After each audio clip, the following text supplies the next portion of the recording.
बिस्मिल्लाहिर्रहमानिर्रहीम। अस्सलाम वालेकुम। तो आज की रेसिपी बहुत ही ज़बरदस्त है, बड़ी ही मज़ेदार बनने वाली है। तो ऐसी मज़ेदार सी गोभी की रेसिपी आप लोगों के साथ शेयर करूंगी कि आप लोग इसके दीवाने होने वाले हैं। बहुत ही आसान सा तरीका है और बड़ी ही मज़ेदार बनती है। तो सबसे पहले क्या कर लेना, हमें 1 कप घी डालेंगे और एक बड़े साइज़ का प्याज ले लेंगे और इसे हमें गर्म करके अच्छी तरह से इसे फ्राई करना है। 2 से 3 मिनट हमने इसे फ्राई करना है। उसके बाद हम डालेंगे अदरक और लहसुन का पेस्ट। अदरक थोड़ी सी ज़्यादा डालेंगे क्योंकि बादी होती है गोभी, इसलिए थोड़ी सी अदरक ज़्यादा डालेंगे। अदरक और लहसुन का पेस्ट डाला है। अब यहाँ पे डाल दी है सब्ज़ मिर्चें जो होती हैं, तकरीबन 4 से 5 आप लोगों ने सब्ज़ मिर्चें ले लेनी है। एक अदद हमने ले लेना टमाटर और इसे डाल के अच्छी तरह से हमें इसकी बना देनी है ग्रेवी। और ये इतनी मज़ेदार सी बनती है गोभी, यकीन करें ना ही आप लोगों का इसे गला चलेगा। बहुत ही ज़बरदस्त और टेस्टी बनेगी और बिल्कुल आसान सा तरीका है। यकीन करें जब आप लोग बनाएंगे तो रोज़ाना इसे बना के खाना पसंद करेंगे। तो यहाँ पे सबसे पहले 1 टीस्पून मैंने सुरख मिर्च का जो पाउडर होता है वो डाल दिया है और साथ ही हमने हाफ टी स्पून नमक डाल दिया है और थोड़ी सी हमें क्या करना है, इसमें हल्दी ऐड कर दी है यहाँ पे। तो डाल के हमें क्या करना है, अब अच्छी तरह से इस मसाले की बुनाई करेंगे ताकि जो हम सूख मिर्ची डाली या मसाले डाले हैं ना, उसका कच्चापन तमाम का तमाम ख़त्म हो जाए। तो बड़ी ही ज़बरदस्त सी रेसिपी है, बहुत ही टेस्टी सी है। तो जब आप बनाएंगे यकीन करें आप लोगों को बहुत ही ज़्यादा मज़ा आने वाला है। अच्छा, गोभी डालने से पहले आप लोगों ने क्या करना है, इसकी कटिंग करके 2 से 3 पानी में ज़रूर धोइएगा ताकि इसमें कुछ कीड़ा वगैरह ना हो। अच्छी तरह से इसके आप लोगों ने इसकी ना वॉश कर लेना है। तो इस तरह ज़बरदस्त सी हमारी ये देखिए गोभी हमने डाल दी है।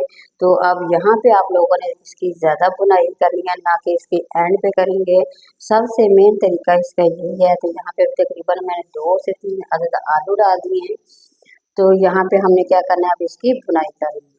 अगर तो यहाँ पे हमने अच्छी तरह इसकी बुनाई करेंगे तो यकीन करेंगे इतनी ज़बरदस्त और इतनी टेस्टी बनेगी कि आप इसे रोज़ ही बनाएंगे, ये इतनी ज़बरदस्त बनती है।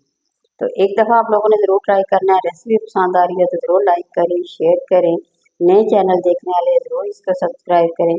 तो यहाँ पे हमें क्या करना है, तकरीबन 5 मिनट हमने मुसलसल इसकी बुनाई करनी है।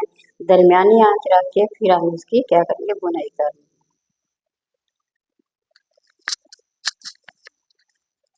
तो यहाँ पे हमें अच्छी तरह से इसकी बुनाई करते जाएंगे, चम्मच को रोकेंगे नहीं क्योंकि आंच हमने नीचे चलाई हुई है और आहिस्ता आहिस्ता हम इसकी बुनाई करते जाएंगे, चम्मच को हिलाते जाएंगे और तकरीबन 5 से 6 मिनट मुसलसल इसकी बुनाई उस वक्त तक करेंगे जब तक घी ऊपर आ जाएगा। तो यहाँ देखे मैंने ढक्कन लगा के दम पे दे दिया था, बिल्कुल ना ही इसमें पानी की ज़रूरत आप लोगों को पड़ेगी। इसी तरह से बहुत ही ज़बरदस्त सी टेस्टी सी जब आप लोगों ने बुनाई कर लेनी है, फिर आप लोगों ने क्या करना है, बिल्कुल हल्की सी आंच पे इसे दम पे रख देंगे।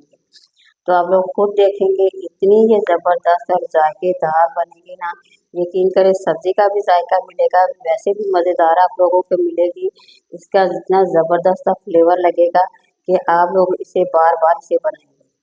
तो बहुत ही टेस्टी सी हमारी रेसिपी यहाँ पे बन गई है। मैं यहाँ पे थोड़ा सा डालूंगी सब्ज़ धनिया ताकि और हमारा सालन जो है ना और ज़्यादा खूबसूरत लगे। तो प्लेट में करते हैं डिश आउट। आप लोग खुद देखेंगे ज़बरदस्त सी रेसिपी हमारी बन के तैयार हो गई है।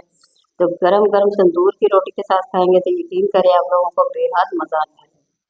तो देखिए बहुत ही आसान सी रेसिपी है, बनाइए और कमेंट में ज़रूर शेयर करें कि आप लोगों की ये सिंपल सी सादी सी मेरी रेसिपी कैसी लगी। तो ये देखिए माशाल्लाह। अच्छा, आप लोग कलर देख सकते हैं सालन का कितना फ्रेश बना है, बहुत ही टेस्टी है। हर चीज़ देखिए बिल्कुल दम पे। अगर आप इसी तरह से बनाएंगे तो ज़बरदस्त सा सालन आप लोगों का बन के तैयार हो जाएगा। तो जी यहाँ पे हमने कर लिया डिश आउट। यहाँ देखे लोग देखा माशाल्लाह किसी नया रेसिपी के साथ दोबारा हाजिर होंगे। इजाज़त दीजिए, अल्लाह हाफिज़।